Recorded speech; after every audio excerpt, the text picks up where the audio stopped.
Hey everyone, and thanks for checking out another video. Today we're in Toledo, Ohio, looking north out onto Lake Erie. I lucked out and caught the Lee A. Tregurtha making its way toward the CSX Torco iron ore dock. I was actually at the dock filming the Mesabi miner unloading when I spotted the Tregurtha. There's our boat, that tiny little dot in the center of your screen. As I went over the footage on my computer and larger monitor, I actually noticed that there was a second boat out there, but I didn't realize it at the time, so I don't know which vessel it is. I shot this in July of 2024. I'm going to speed everything up in the first half of the video, but I'll put the real-time footage at the end if you just want to sit back and watch the boat come in. I believe that lighthouse is about 3 miles from the iron ore dock. Let's skip ahead, and now we see the Tregurtha with what I believe is the Enrico Fermi nuclear generating station and its twin cooling towers in the background. Also, I believe that's Turtle Island, just a little ways beyond our boat. Lastly, I'm not sure what this land is in front of the Tregurtha. It doesn't have any markings I can find on Google, and it looks to be relatively unused. If you have any information, please do share. As we continue to fly around, does anyone know what these are on the horizon? I'm pretty sure they're wind turbines, but I was not aware there was any on Lake Erie. I initially thought they were on Canadian land, but that's impossible to see Canada, which is about 30 miles away, from this distance, even a few hundred feet in the air. If you have any information or can point me in the right direction, I would appreciate it. Here we get a closer look at the Tregurtha. I caught the vessel being loaded with coal at the Norfolk Southern dock in Sandusky.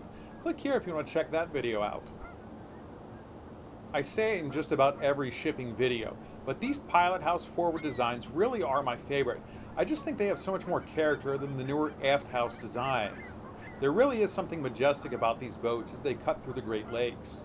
As we continue to circle the boat, you'll see the Mesabi miner unloading in the background. I can't remember if it was a late arrival or what, but the Lee Tregurtha was supposed to go to the iron ore dock. Instead, it would have to wait and head to the CSX coal dock while it did so. Aside from the boats themselves, learning about shipping has been so much fun for me. I had no idea how much work it takes to keep these areas dredged and ready for loaded boats as they make their way through. I just assumed they could go most areas as long as they stayed away from the shoreline.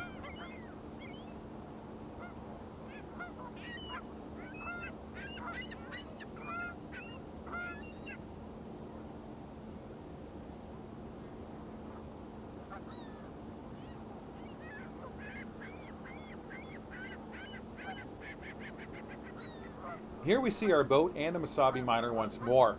Notice those ribbons on the top level of the pilot house. She has another set on the other side.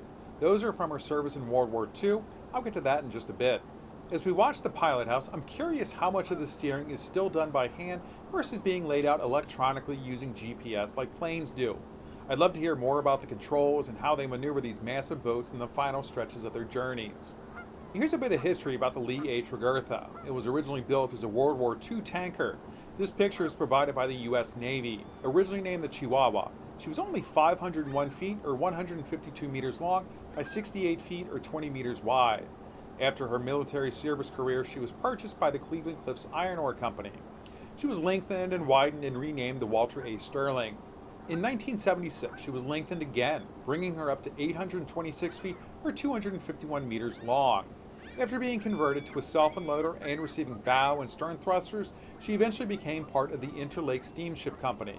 This picture by the U.S. Army Corps of Engineers gives you a better look at the ribbon she proudly wears. Until 2005, she was the largest steam-powered ship on the Great Lakes. The following year, her steam plant was replaced with a modern diesel engine. Here we get a look at the Maumee River and Toledo in the distance. There we can see the crew ready to work and safely secure the boat to the coal dock. We can see she's begun her initial turn toward the pier. This shot gives you some perspective on where the coal dock is in relation to the iron ore facility.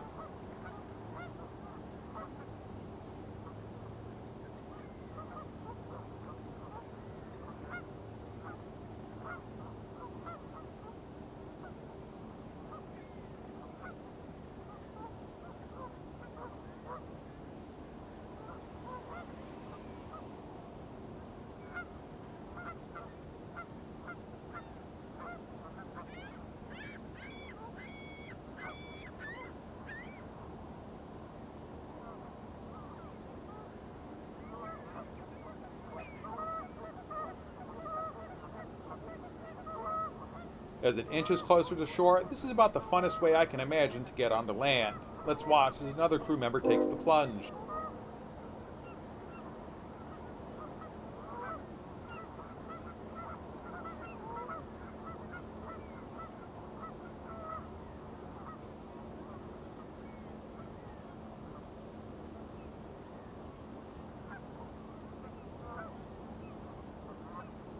Now we'll check out what the crew is up to on the dock. They still have a few feet to go. Toward the front of the boat away from us, we can see a crew member toss a rope to a worker on shore for the mooring line. Meanwhile, closer to us, they still haven't tossed the rope.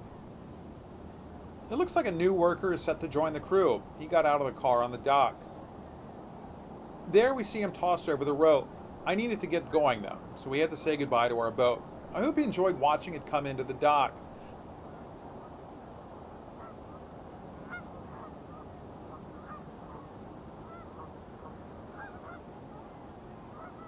I do have a couple bonus shots before leaving Toledo though. Here we have another Pilot House forward vessel, the John G. Munson. This is the Ironhead Fabricating Dry Dock, about 3 miles upriver from where the Lee Tregurtha was. I'm not sure what type of service was being done to the more than 70-year-old boat, but I'm guessing it was pretty major given that it was during the middle of the shipping season. It looks like the 666-foot or 203-meter boat barely fits in the dry dock.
Here's a closer look at the propeller. I always assumed that these were just cast as one piece, but each blade is bolted on and able to be replaced if need be.